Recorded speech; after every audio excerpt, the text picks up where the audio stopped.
one exercise that I usually do on the center all the time for my tendus. And we are in a comfortable third or a comfortable fifth. And then you're gonna think in your crochet. And then we do tendu and tendu. And then we transfer the weight, we go with the inside leg back and back.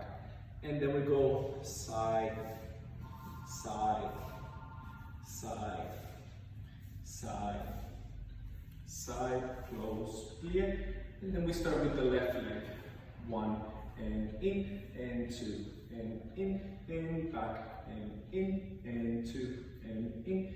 Side, side, side, side, side. Finish, plie. Just bring a susu all the way up. Find your balance, squeeze everything, and smile, and finish. Good.